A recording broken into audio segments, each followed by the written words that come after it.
बिहार के deputy CM सम्राट चौधरी ने प्रशांत किशोर की पार्टी जन स्वराज को कुकुरमुत्ता की पार्टी बता दी और प्रशांत किशोर को दलाल बता दिया है। दोस्तों, आखिर ऐसा क्यों हुआ है, हम आपको इस वीडियो में बताएंगे और ये भी बताएंगे कि प्रशांत किशोर जिस तरीके से बिहार में पार्टी को लेकर के प्रचार प्रसार में लगे हुए हैं, जिस तरीके से वो बता रहा है कि बिहार में हम अपनी सरकार बनाएंगे, किस दम पे बता रहा है, आखिर वो क्या कर सकता है बिहार में, इस वीडियो में हम पूरी जानकारी आपको देंगे। जैसा कि आप जानते हैं कि बिहार में एक नई पार्टी जन स्वराज आई है, जो 2-3 साल से बिहार में काम कर रही है और प्रचार प्रसार इतना ज्यादा बड़ा है कि भैया हर लोग जानने लगे कि आखिर ये पार्टी है कौन। लेकिन आखिर प्रचार करने का पैसा आ कहां से रहा है? अब ये बहुत बड़ा आरोप और बहुत बड़ा सवाल है कि आखिर इतना ज्यादा पैसा जन स्वराज के पास कैसे आया, क्या करके आया और आखिर जो ये पैसा खर्च कर रहे हैं, क्या उनके पास ये हिसाब है कि वो पैसा कहां से ला रहे हैं?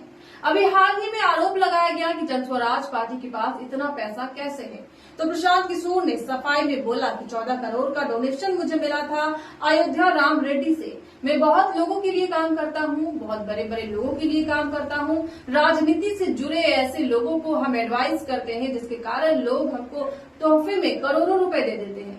तो इसी पे डिप्टी सीएम सम्राट चौधरी ने बोला कि यहाँ पे तो 25 लाख और 20 लाख का हिसाब देना पड़ता है, आप लोग को इस तरीके से तोहफे में 14-14 करोड़ मिल जाते हैं, आखिर ऐसा क्यों?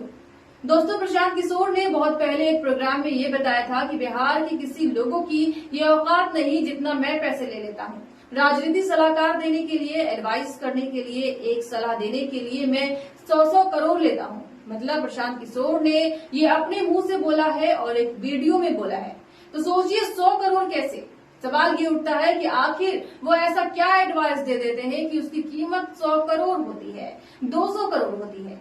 आखिर वो ऐसा क्या करते हैं? नेता मंत्री अलग अलग लोगों के साथ मिलके ही 100-200 करोड़ उनको लोग तोहफे में दे देते हैं, 100 करोड़ उनको एज अ गिफ्ट दे देते हैं, सिर्फ एडवाइस और सलाह देने के लिए देते हैं। ये कैसे हो सकता है?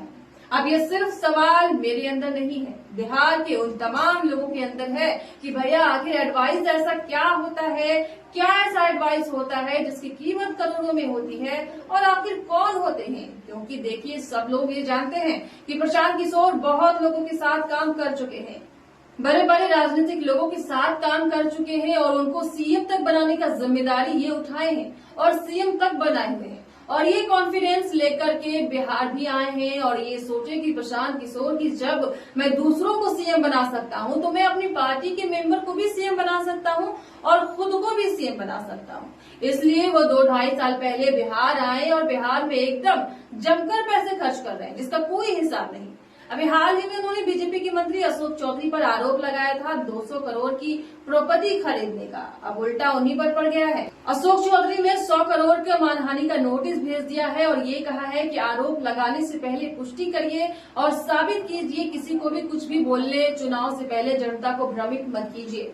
तो अभी जिस तरीके से प्रशांत किशोर लगातार दूसरी पार्टी के मेंबर, मंत्री, विधायक पे आरोप लगा रहे हैं, सभी लोग भड़के हुए हैं। सब लोग कह रहे हैं कि भैया तुम हो कौन हो तुम, किसी पद पे भी नहीं और इस तरीके का बात कर रहे हो। लेकिन हालांकि प्रशांत किशोर लगातार जो है काम बहुत तगड़ा कर रहे हैं, फील्ड में जा रहे हैं, जनता से मिल रहे हैं, रैली कर रहे हैं, मतलब चुनाव के पहले जो भी माहौल बनाना है वो बहुत बढ़िया बना रहे हैं और उसका असर भी जो है वो जनता के बीच देखने को मिल रहा है। हम कहीं भी जाते हैं तो लोगों से पूछते हैं कि क्या आप जन स्वराज पार्टी को जानते हैं? हालांकि कई लोग सपोर्ट में भी रहते हैं, कई लोग भड़क भी जाते हैं, क्योंकि आप जानते हैं कि बिहार में 3 पार्टी को बहुत ज्यादा पसंद किया जाता है, एक आरजेडी, एक जेडीयू और एक बीजेपी। और बीजेपी और जेडीयू गठबंधन में है। मतलब आप सोचिए कि किसी का माइंड चेंज करना और आम जनता का जो सालों से एक पार्टी पर ट्रस्ट कर रही है, आरजेडी वाले को ही वोट करेंगे, एनडीए वाले एनडीए को ही वोट करेंगे, उनका वोट बैंक चेंज करना और माइंड सेट चेंज करना ये बहुत टफ है। लेकिन लगातार जो जन स्वराज पार्टी है वो लगा हुआ है अपनी सरकार बनाने में। तो हमारा वही फिर से कहना है कि भैया क्या जन स्वराज पार्टी अपनी सरकार बना पाएगी 2025 में, या वोट कटवा पार्टी बनकर रह जाएगा? वो बीजेपी और आरजेडी और जेडीयू का वोट कटेगा और थोड़ा बहुत वोट मिल जाएगा, तो ऐसे में बिहार में वो अपनी सरकार बना पाएंगी या नहीं? आपकी क्या राय है, हमें जरूर बताएं। साथ ही साथ देखते रहें केडी न्यूज।